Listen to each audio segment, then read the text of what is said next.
पर ग्राम सिंगनपुर में आयोजित माता सबरी महोत्सव में उपस्थित हमारे बीच में सौरा समाज के प्रदेश अध्यक्ष श्री जयदेव भोई जी, सम्मानीय टीकेलाल माझी जी ग्राम भूला से हैं, विजय प्रधान जी जो लमकेनी से आए हैं,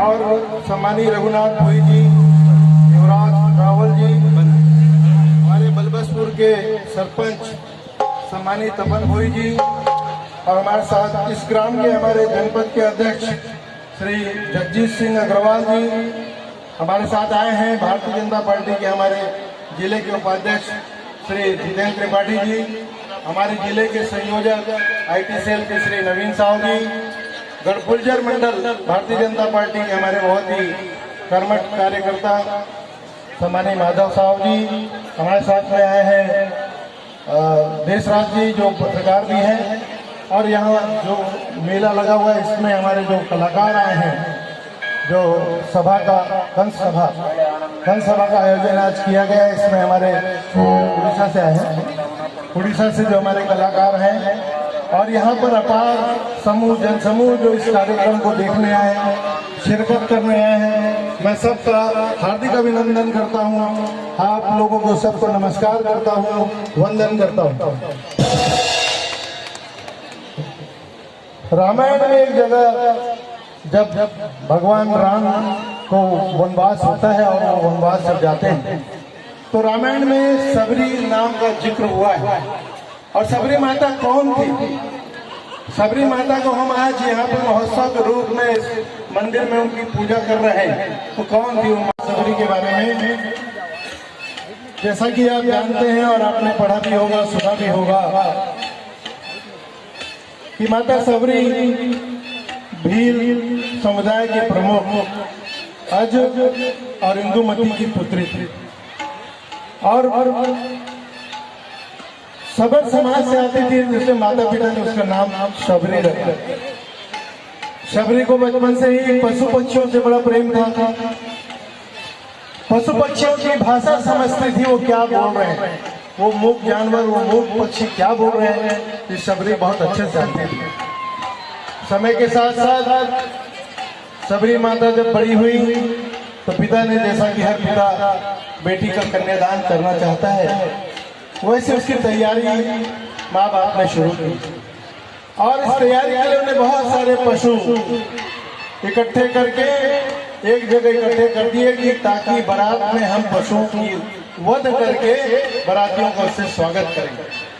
परंतु जब माता सबरी को पता लगा कि ये पशु पक्षी जो मेरे पिताजी लाकर यहाँ इकट्ठा किए हैं, इनकी बलि देने वाले हैं, मेरी शादी में इनकी बलि दी जाएगी और बारातियों का स्वागत किया जाएगा, तो सबरी को ये बात अच्छी नहीं लगी और वो घर छोड़कर चली गई। पता नहीं कौन सी दिशा में चलते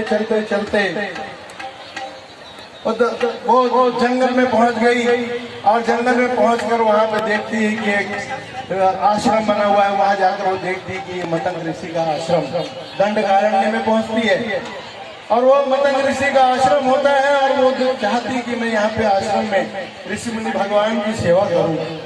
परंतु उसको लगता है कि मैं भीलनी हूँ, पता नहीं कि ऋषि मुनि मुझे पसंद करेंगे, मुझे स्वीकार करेंगे कि नहीं। ये समझ के वो चुपचाप वहाँ आश्रम में जाकर उनके उठने से पहले, तैयार होने से पहले आश्रम को साफ सफाई कर, झाड़ी कंकड़ सब हटाकर पूरा साफ कर देती। और वो भी एक कौतूहल का विषय हुआ कि मतंग ऋषि सोचने लगे कि भाई ये कौन सुबह पूरे आश्रम को साफ कर देता है। एक दिन वो पकड़ी जाती है तो मतंग ऋषि उसको कहते हैं कि नहीं, तू हमारे आश्रम में रह, हमारे साथ रह और ये काम को करते रह। हुआ क्या कि समय बीतता गया और मतंग ऋषि भी अंतिम सांस लेने को जब आए तो उन्होंने सबरी को बुलाया, बोला बेटा। तो सबरी बोलते हैं कि भाई मैं तो एक पिता को छोड़ के आई, और ऋषि जी, मतंग जी महाराज, श्रेष्ठ मुनि जी, मैंने आपको पिता माना है। तो उन्होंने कहा कि ये मेरा कौन करेगा? आपके जाने के बाद कौन करेगा? तो उन्होंने कहा कि तुझे राम भगवान मिलेंगे। और यही बात हुई कि वो सबरी वहां पर राम जी का इंतजार करते करते बूढ़ी हो गई। और जब राम जी 14 वर्ष के लिए वनवास गए तो उस रास्ते से गुजरे। और तब सबरी की जो इच्छा थी, जिन्होंने पूरा जीवन राम के दर्शन के लिए बिता दिया था, तो वहाँ जब सबरी उनको देखती है तो उनको फूलों से स्वागत करती है। और जंगल में कुछ नहीं होता तो बोले मैं क्या खिलाऊंगी? तो उन्होंने बेर तोड़े और बेर को चख कर कि बेर खराब तो नहीं है, मीठा बेर है।